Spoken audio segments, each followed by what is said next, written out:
Good morning, dear students. Welcome back in our next lecture of piggery and their byproducts.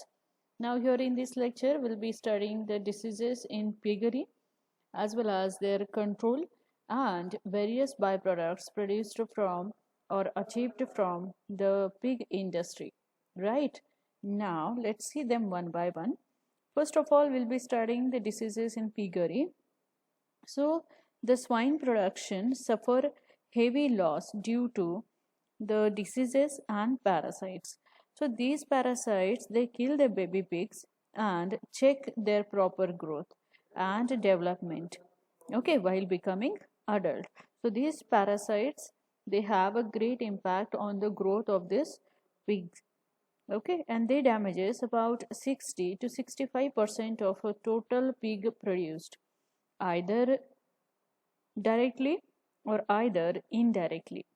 Their control is a major factor in swine production. Okay, now the parasites such as ectoparasites and endoparasites, which are found to be affecting the growth of pig. Number of ectoparasites are there, such as ticks, mites, flea, mosquitoes, even lice and bugs are the common ectoparasites found on the body of pig, which are causes skin diseases and itchiness. Okay, so these ticks, mites, like that, ectoparasites, uh, they affect the growth of a pig. Now, secondly, the endoparasites. What do you mean by endoparasites? The parasites which found to be present inside the body of animal. So these parasites they plays a vital role in the swine business. Okay, and the common parasites are roundworm, hookworm, even the lungworm. So they affect the growth of internal organs. They impart with the nourishment of the pig. So ultimately, they affect or damage the pig produced. Okay. Now, in India, swines are subjected to various diseases like plague, flu, fever, pox, foot and mouth diseases. Even cholera and dysentery as well as tuberculosis is also there. So these diseases are contagious one, right? What do you mean by contagious? They can spread through contact. Okay, and these diseases can be checked by proper sanitation and care. So certain symptoms are there. The infected pig becomes weak, okay, and loses its body weight, and the loss in appetite, even a vigor, is also well observed. Okay, so how one can identify the pig is suffering from some parasitic infection, maybe ectoparasitic or endoparasitic. How one can identify? The one person means a person can identify the infection by observing a morphological behavior or characteristic of a pig, right? So if the animal is found to be weak, right, even its body weight is going to lose consistently, even the loss in appetite and vigor is also there, then one can conclude the animal is suffering from some kind of infection, right? So the pig may sit or stand alone in an unusual manner. If it is having some kind of infection, it may sit or stand alone in an unusual manner. The color of the urine and fecal matter changes, and sometimes it is supplemented with the mucus and blood also. Okay, so the color of the urine and fecal matter is changed than the normal. Okay, and sometimes mucus and blood droplets also observed in them. So these are some of the indication or symptoms of disease, right? So the color may be red, it may be green, or it may turns to black in severe cases. All right. So sometimes coughing and eye as well as a nasal discharge is also well marked in case of a cold and flu. So they stop feeding and go for water quite often. Now the parasites, these are number of means you can say there are number of parasites which affect the growth as well as physiology and morphological development of the pig. So these parasites needs to be checked. These parasites needs to be removed from the animal body so as to get the healthy animal, healthy pigs. Okay. Now products of piggery.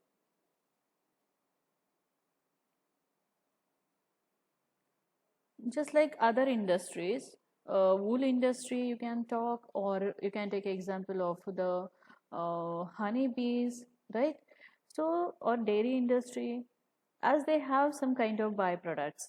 Okay, similarly this pig industry or a piggery is also having a byproduct along with the main product, right? So the byproducts, number of byproducts are observed produced from the piggery, like pork, bacon, ham, bristles, sausages, as well as lard. Okay, what are they? We'll study them one by one. The flesh of the pig is commonly known as pork, right?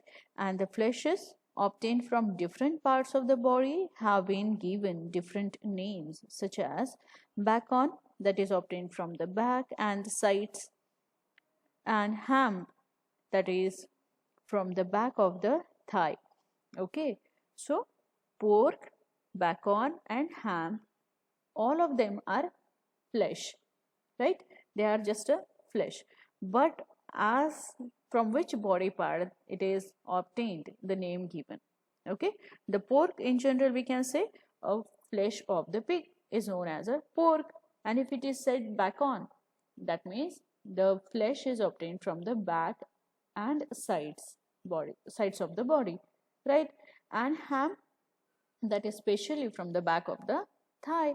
So on the basis of area from where it is taken out, the different names are given, right? So according to the data produced by Directorate of the Marketing and Inspection, Government of India, the production of the pork is 5% of the total production of meat in India, right? So here you can see the pig production is very less, very neglected in the big country like India. So this business still have a scope to develop further. Now the next byproduct is bristles. What are the bristles? Bristles are nothing but the wiry and stiff hairs of the pigs. Okay, not only the pig but hog, wild boar. Okay, their bristles, their hairs also called as a bristles. They are obtained from the back and neck portions specially. Okay, from the back and neck portions, large hair or large bristles they can be obtained. Short bristles are obtained from the flanks and belly of the animal. Okay, so here you can say large bristles are obtained from back and neck portion, and short bristles from the flank and belly portion. Okay, the bristles obtained from the living pigs are superior in quality than those obtained from the dead one.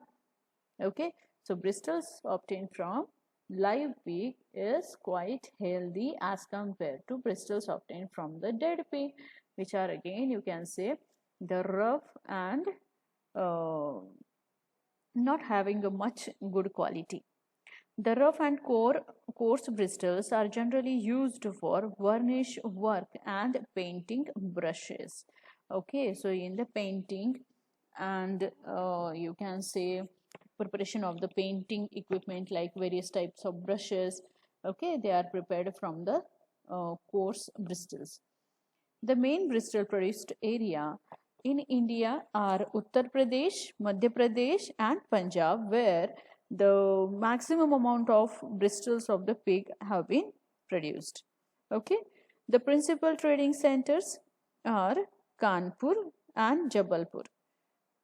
Okay, the principal trading center means where the market of the Bristol is been established in a good way. Okay, so near about 70% of the total Bristols are exported, okay, from Kanpur region. So this Kanpur and Jabalpur plays a very important role in Bristol market, right? So if you see the Bristols are also having two types, Desi Bristols and the Darjeeling Bristols. Now, why they are termed as a Desi Bristols and why they are termed as a Darjeeling Bristols? So, the Desi Bristols means obtained from pigs of Uttar Pradesh and Madhya Pradesh, right? So, Desi Bristols obtained from the pigs of Uttar Pradesh and Madhya Pradesh, whereas Darjeeling Bristols obtained from the pigs from Himalayan foothill and Darjeeling district, right? Now, can you differentiate between them? Desi Bristols and Darjeeling Bristols. Darjeeling Bristols are the Bristols obtained from colder area, obtained from the pigs surviving in a colder area, right? Just like Himalayan foothill and Darjeeling district. Okay, and the another one type is the Desi Bristols, which are acquired from the pigs present in other than colder areas like Uttar Pradesh or Madhya Pradesh, and many other states are there, right? Okay, the Bristols of the Bristols are of three colors, and they are white in color, grey in color, and black in color. The important Bristol market in the country are located specially at Agra, Allahabad, even Amravati and Nagpur. Along with that, in few more states, the Bristol market is located in a very well manner. Now we cannot exempt Mumbai from this one again, right? Yes. So Mumbai is the biggest port to export the Bristols worth millions of dollars to USA, UK, Germany and Japan. So from the Mumbai, the Bristols, they have been exported to various countries like Germany, USA, UK and Japan. So millions of dollars of the Bristols have been sold in the international market, okay, from India. So Indian Standard Institute going to check the quality of the Bristols, right? Now see, if the Bristols or anything need to sold outside the country, okay, if anything need to export from the country, that specific thing should have certain standard qualities. And who is going to decide the standard qualities? The Indian Standard Institute. Okay, so for everything there is a standard decided, and one has to fulfill all the standard condition then, and then only the product is sold in the international market, otherwise not. So in this case also, these Bristols, one can say, oh, just a Bristol, okay, we can any kind of Bristol we can sell into the international market. No, that never happened, right? So the Bristols of the optimum quality is only sold in the international market. Now who can decide, who will decide the quality of the Bristol? Indian Standard Institute, which is located at New Delhi, okay, which standardizes the Bristol and provide ag mark to them. And with the help of this ag mark, okay, the Bristols, they can be sold in the international market.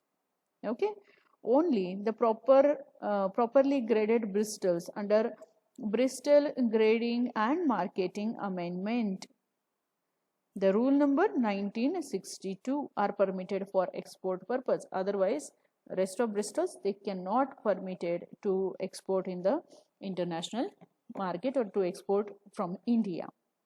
Okay, now that's all about the Bristols. Now let's switch to sausages.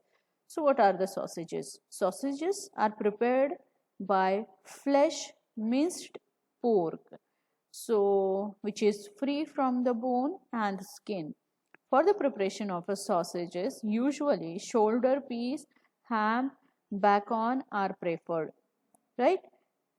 The sausages are prepared by washing, cooking, and mixing the pork with the spices such as white pepper, even paprika, as well as salt is also added to make it more delicious. Okay, so the sausages are prepared from the grinded or minced pork, which is again free from the bone and skin. Okay, the next product is the lard. Now that lard is said to be the white fat. Okay, lard is what? Lard is said to be white fat. Now that white fat of the pig is squeezed from the body tissue and is termed as the lard. And for the preparation of the lard, how the lard can be prepared, right?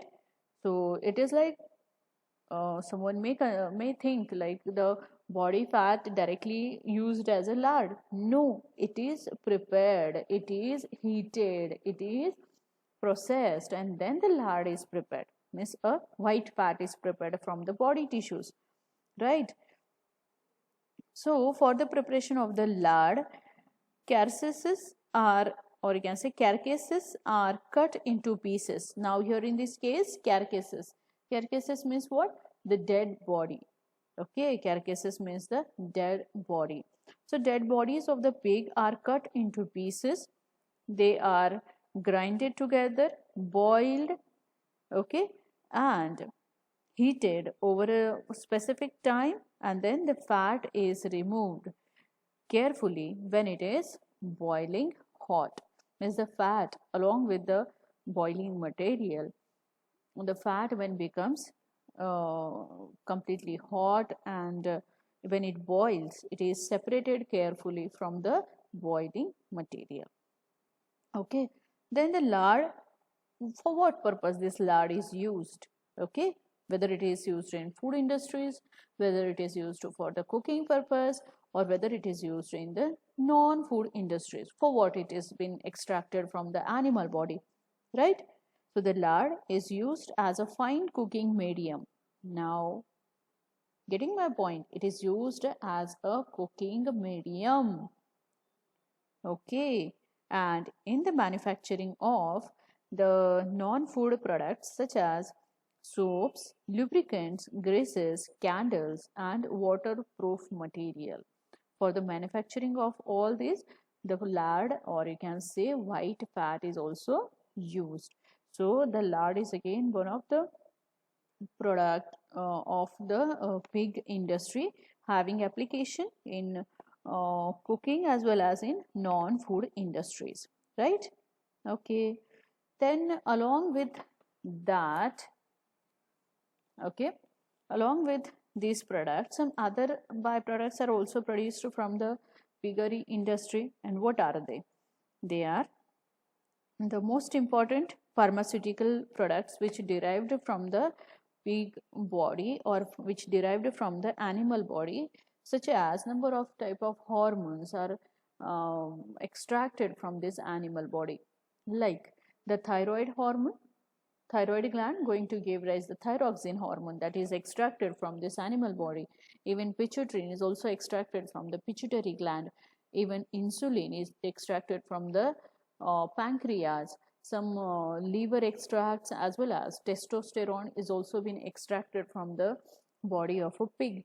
Okay, so the pig industry gives a byproduct, or you can say important pharmaceutical items, okay, for the preparation of a medicines. So these byproducts later on used for the preparation of a medicines. Okay, now some byproducts of the piggery is also still remaining there, which are used for preparation of fertilizers, right? And even the, what is the byproduct that is used for preparation of fertilizers? See, the pig toe nails, it is quite strong, right? So pig toenail are used for making tobacco fertilizer. right? Even plasters and other plastic materials in the preparation of that, the pig toe nails are also added.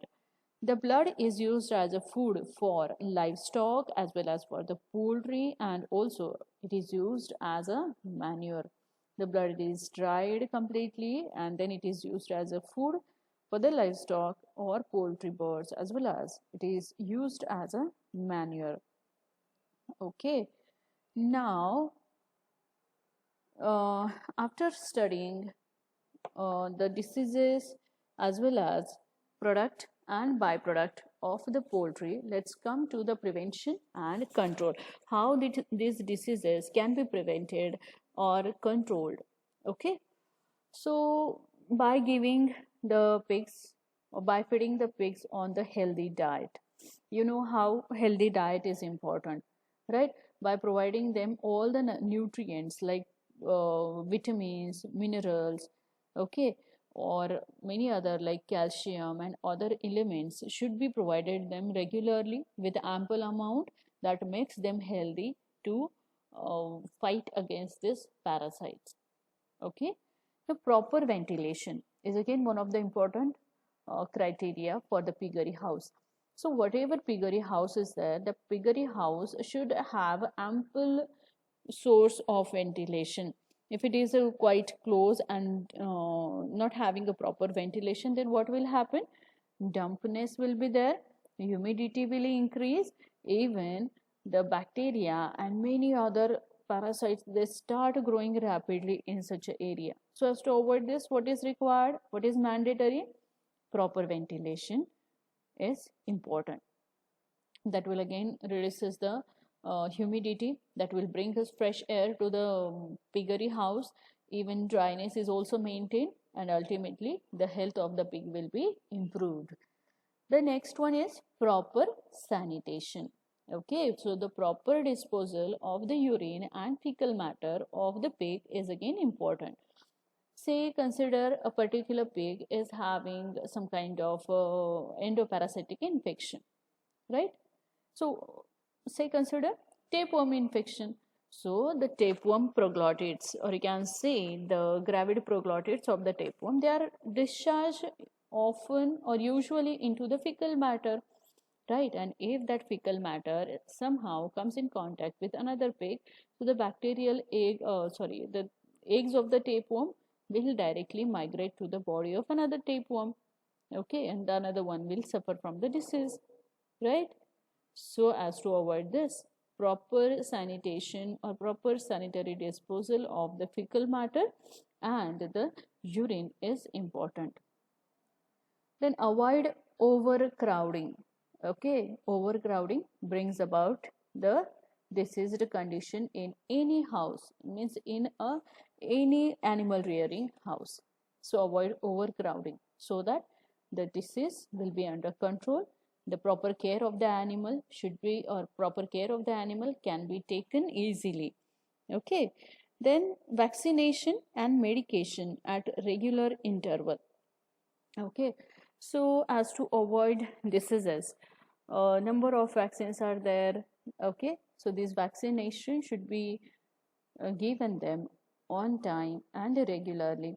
Even medication, suppose a pig is having some kind of symptoms like laziness is there, weakness is there, loss of the body weight is there, loss of appetite, such a kind of characters if observed in a particular pig, the medication should be given properly so as to overcome the disease, right?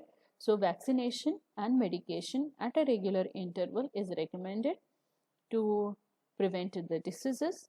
Even piggery house should be clean and sprayed with some, you can say the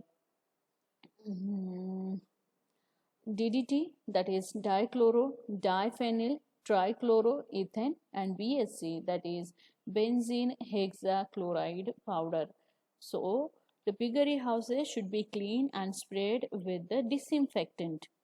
Okay, just like DDT and BSC. So whenever we spray the piggery houses regularly with a disinfectant, whatever eggs are there, eggs of the parasite, endo or ecto, whatever eggs of parasite, whatever bacteria or fungal spores, whatever material, parasitic or infectious material is there, that will get killed. So regular sanitization, proper ventilation, avoid overcrowding, providing them a healthy food, and spraying with the insecticide, or you can say BSC powder and DDT is also important to control the disease, as well as to get the good product from the piggery. And to get the business in a profitable condition, one has to take certain precautionary measures. Okay, thank you.